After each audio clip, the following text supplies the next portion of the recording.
numbers up here, so I really don't know where to begin. I've been doing this job for a long time, over 21 years, retiring in 6 months.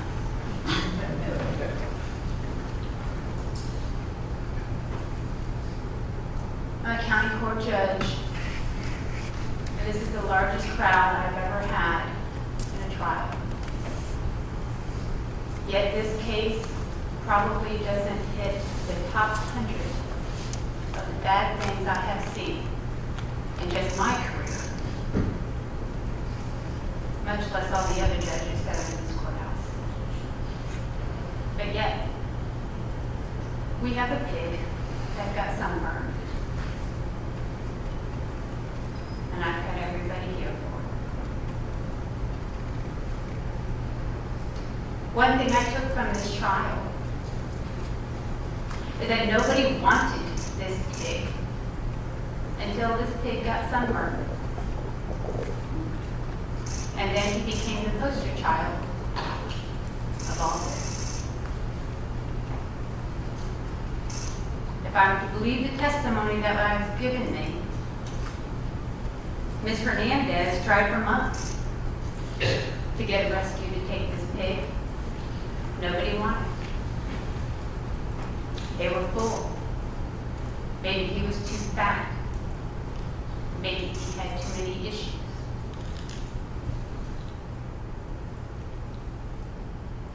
But then the next thought comes to my mind is no good deed goes unpunished. Because the Spca, the program that it is, takes unwanted animals. Spca takes the pig. And they become the poster child of no good deed goes unpunished. Because this pig got sunburned, and darn it, in our society, somebody has to blame for it. Somebody has to be taken down. And so the county decided, well, Spca should be blamed for it. Sometimes bad things happen in life, and people have not done something neglectful or criminally wrong. Sometimes in life, bad things happen.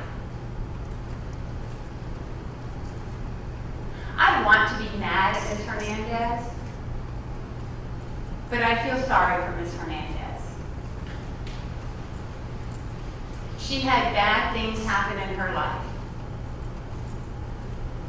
Something happened in her life where they lost their home.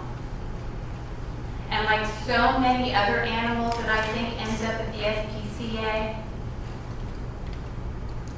that she couldn't take the animal. And in this case, it was a 300-pound pig.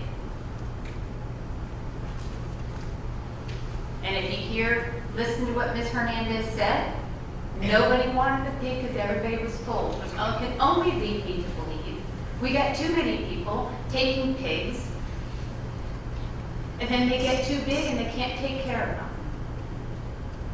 Maybe the problem in our society is maybe the legislature or maybe the county should say no more selling pot-bellied pigs because people keep giving them up.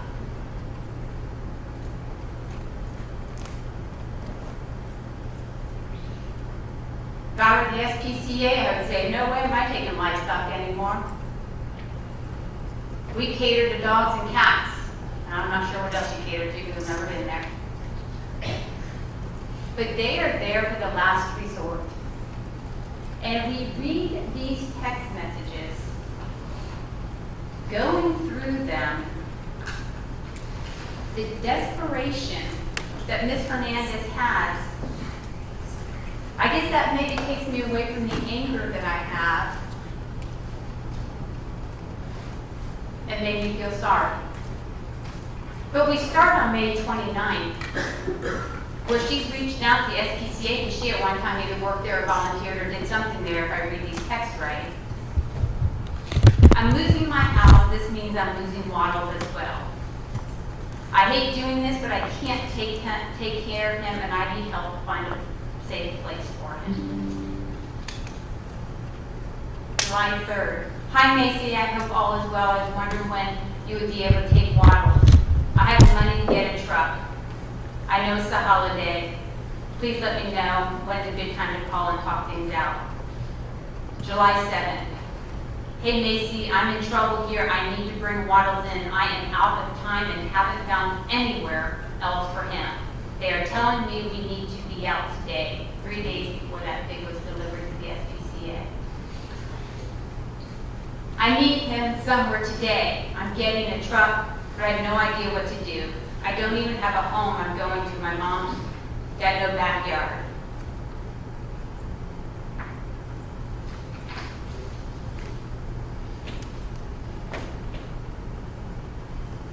July 8th. Update. We have extension to today, but no choice. We could not get Waddles in the truck yesterday. He's still on the property, and the guy with the trailer that was supposed to be here this morning did not show. So we're currently trying to find another trailer to transport him. He's still on the property July 8th. If you notice, I was the one who asked the question to the realtor. Were they even in the home when this pig was left and you picked him up? No. That pig was left in the home for, at least from what I can gather, 2 to 3 days before it was transported to the Spca. But let's hold Spca at fault for everything. This pig was neglected and left on his own. Nobody at the home.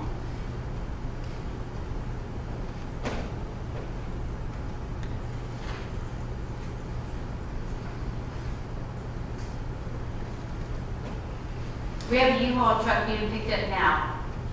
We have the truck and ramp. Unfortunately, between last night and today, he's tired and not wanting to move. We're going to rest and try it again. We're having a tough time. You must be slammed. Your voicemails are full. I called PCAS, that must be Pinellas County Animal Services, and they're sending someone over. That's on July 9th. That's the day after they're supposed to have the U-Haul truck. 9:01 a.m. He has a few problems with his hooves and skin. I have been very sick, and I'm the only one to take care of him, and I'm so embarrassed. She never once had a farrier take care of that pig in 6 years or 5 years. But hey, Spca, you're to blame.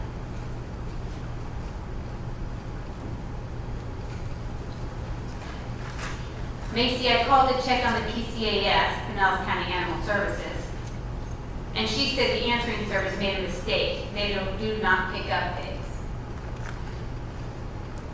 So Animal Services knows that they're in distress at this point. We're not doing anything about that.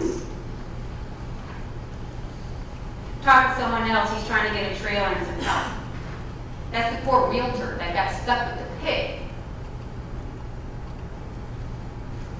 That ends up taking the pig to the Spca.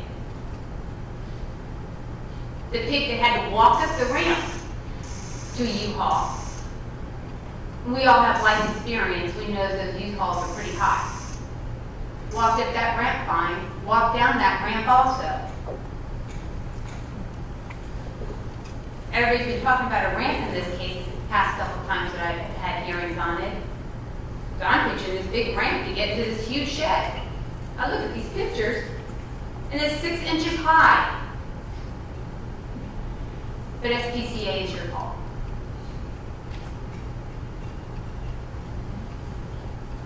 Because the Spca didn't push this pig up this ramp that he could easily walk in and out of. The evidence here today from the realtor that I asked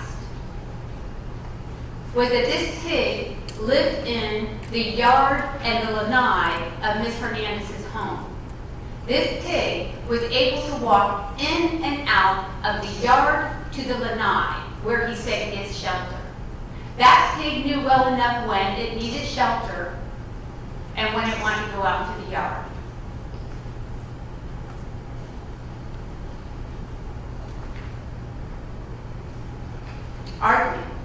It's SPCA's fault that he didn't roll over in the mud and take care of his back.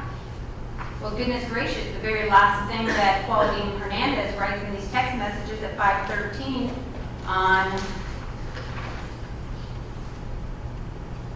July 15th. I would sing to him and say, "You want belly rubs?" Then he pops over to get his belly rubbed. He has been with us for 5 years and just might be sad. I know he's much better off and is getting the attention he needs. I can buy and send anything you might need to help.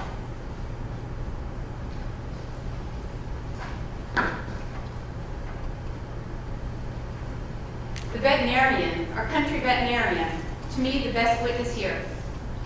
Ironically, the sunburned veterinarian. You saw him close enough, the man was sunburned all the way from top to bottom. I guess nobody pushed him into the barn to make sure that he didn't get sunburned.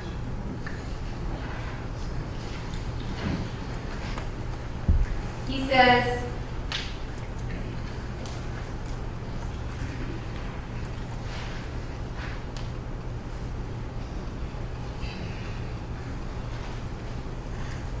here we go.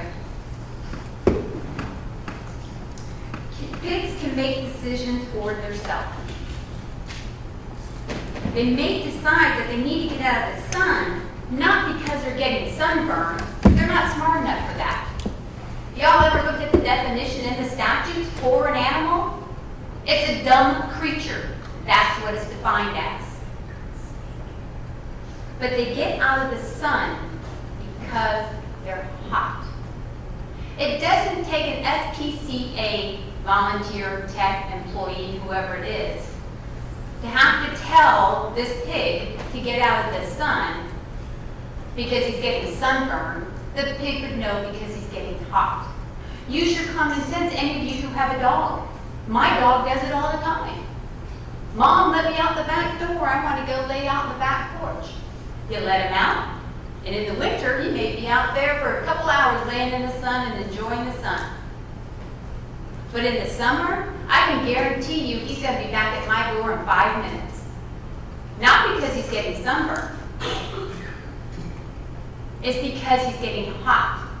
And when he comes in, sure enough, his fur is hot. That's no different than what this vet says. I like that vet. He's the most genuine witness who took this stand.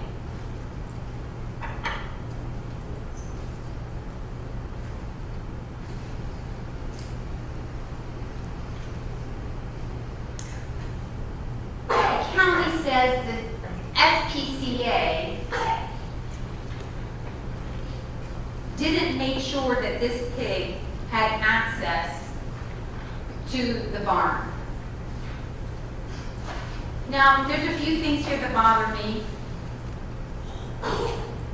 Is number one, the citation. Because under Florida statute 828.27, parent 1F, the statute sets forth what the county is supposed to do when the county is going to give a civil citation. One of them is the date and time of the civil infraction was committed. Here it says July 16, 2025 at 12:45. Might as well have just pulled that out of the air. Because there's absolutely no evidence at all, and it was the county's burden to prove that when this event happened. We know it happened at SPCA. Nobody's kidding us. The pig got sunburned. But when? Somewhere between July 10th and July 16th, we know that. But the irony is, this was so hastily done that the officer writes 12:45. If you actually look at the records, which I did, which is why it took me almost an hour to come back here, it is noted in the record 7/16/25, 7/25 3 a.m. that it looks like the pig might be sunburned. But the officer writes 12:45. We know by looking at the record that it happened before then. But it's the burden of proof is on the county, and it's the county's responsibility to do it right. You know what also is amazing when I looked at this citation? Under 825.27, parent 1F10, the citation is supposed to tell the person they're writing the citation about what's going to happen if they don't pay it within 30 days or they don't show up to court. And if they don't show up to court, it says a default's going to be entered for their failure to appear. Do you know what this citation says? I understand that should I willfully fail to appear, fail to enter a written plea of not guilty, or fail to pay the required fine within 30 calendar days, a capias may be issued for my arrest. A capias, for those of you who don't know, is a warrant. Never in a local ordinance violation for this type of incident is a warrant going to be issued. So they didn't even issue a proper citation to the Spca, which falls right into the hands of what Mr. Wade was arguing about how hastily this investigation was done. To an organization that could lose its license. But hey, we're being threatened that somebody's going to go on social media and we don't want to be embarrassed. Well, guess what? You issued the citation and they all went on social media. Look at my courtroom. I don't do social media, but this got here somehow.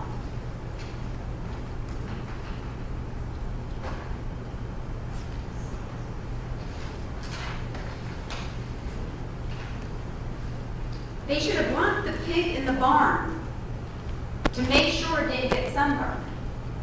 So first, the flawed logic in this is somebody had to assume right from the outset that this pig was going to get sunburned. A pig that apparently was living indoors and outdoors before it even came here for 5 years. That this pig wasn't going to go into that barn, which they never did prove that it didn't. The evidence shows that it did. They say, oh no, it wouldn't have gone into the barn because he was limping and his hooves were too big. Well, we know for 5 years that these hooves were never farriered. And that pig managed to walk in and out of the yard of the Fernandez home just fine. But yet, because it got sunburned, all of a sudden he couldn't walk at the Spca. And it was their fault.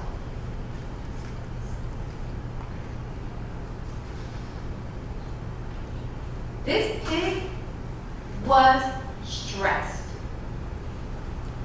Ms. Hernandez says that. Even in one of her texts, she says, he is refusing to leave the house.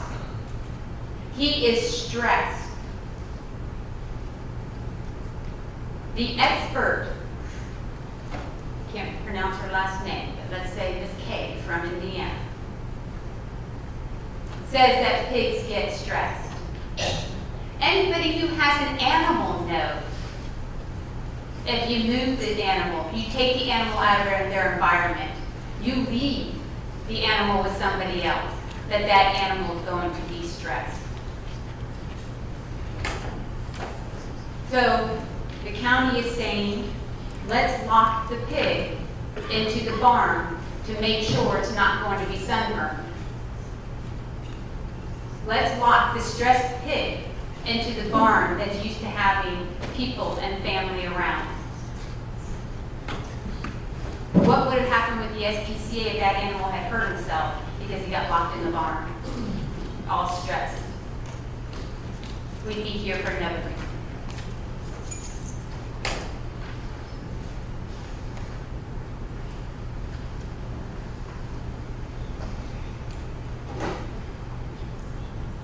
am finding that the SPCA is not guilty of failing to ensure the animal had access to necessary shelter, which caused or which resulted in severe injury to the skin. Because there's absolutely no evidence that proves that this pig had no access or they failed to give it access. The evidence all around reflects that that pig could walk. A couple of things I wanted to note. One of the witnesses from the SPCA, the one who wrote the ticket, said that the records reflected that the pig was, that they were not watering the pig every day. On Plaintiff's Exhibit number C, the last page before the photos begin, there's a checklist of everything that was being done. And there's a checklist, shelter rounds observation every single day. Mud puddle refills marked every single day. Hose baths marked every single day. So it was in the records as to what was being done. I asked on the day that we had the hearing for the motion to dismiss precisely what rule we were working under. Both the county and the defense, SPCA, told me it was 14-32 parent E. A person unnecessarily deprived of necessary shelter. But then today, the two experts from the SPCA, oh no, they're being charged under cruelly treats an animal, which is 14-32 parent A.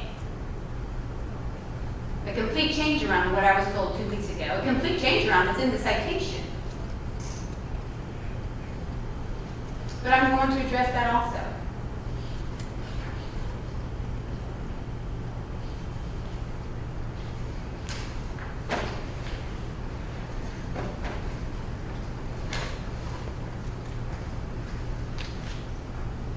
Cruelly means the act of neglect causing unjustifiable pain and suffering of an animal.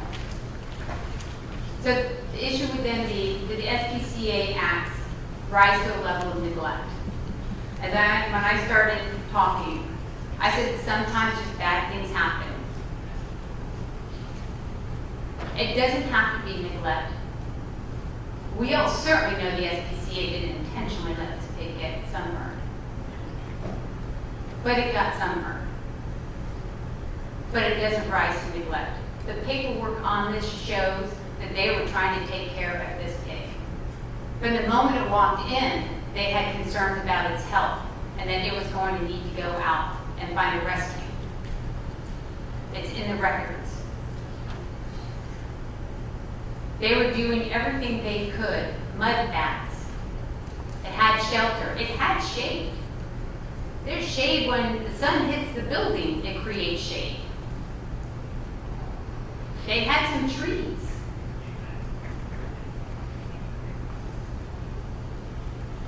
The SPCA did not neglect this pig. I am pretty certain that the SPCA feels terrible that this pig got sunburned. I think everybody feels terrible that this pig got sunburned. But by July 31st, SPCA got this pig on July 10th. Somewhere around the 15th or the 16th, there was concern that it was sunburned. By the 31st, when our country doctor, Dr. Bailey, saw this pig, he was doing well. Interestingly enough, he said the first time he even saw or knew about this pig was when he went there on July 31st. And what Ms. Dill was doing was fine. And the pig was healing fine. He couldn't even say that day it was sunburned because by the time he saw it, he could only tell based on pictures. And even at that, he was talking like a doctor. Well, I can't exactly say it was sunburned, but it was from something being hot. So the rest of us that are lay people will say that was sunburned.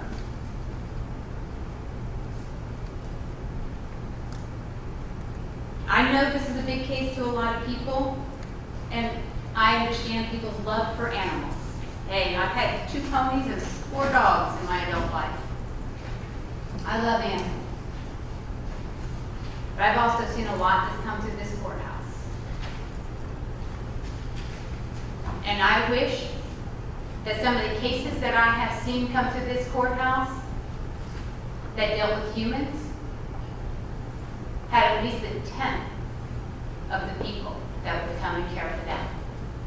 I bet our guardian ad litem program that deals with foster kids has spent a year and a half in Unified Family Court and broke my heart every single day. Guardian ad litem program would jump for joy if 15 of you walked over there and said, I want to be a guardian ad litem and help take care of foster kids.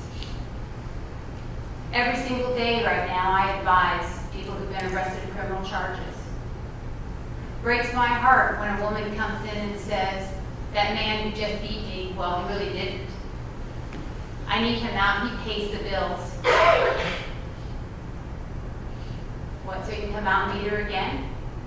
Come to this courthouse that dealt with humans had at least a tenth of the people that would come and care for them. I bet our guardian ad litem program that deals with foster kids has spent a year and a half in Unified Family Court and broke my heart every single day. Guardian ad litem program would jump for joy if 15 of you walked over there and said, I want to be a guardian ad litem and help take care of foster kids. Every single day right now, I advise people who've been arrested in criminal charges. Breaks my heart when a woman comes in and says, that man who just beat me, well, he really didn't. I need him out, he pays the bills. What, so you can come out and meet her again?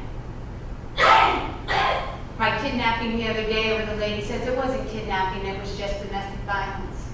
And I had to say to her, domestic violence a lot of times ends in death. They didn't have however many people we had here today. We had maybe 1 or 2 people from CASA that's there. Dependent women that I see all the time, that all they have to do is have some self-confidence or independence, and they wouldn't have to put up with this abuse that they get. Animals that come in this courthouse that have intentionally been abused. Come all you want. But there was never any question whatsoever in this case that the Spca did anything intentionally. So I'm sorry, I don't understand this. I don't understand why everybody's trying to take down the Spca over this case. But I heard the facts, I heard the evidence, and that's my conclusion. Thank you very much.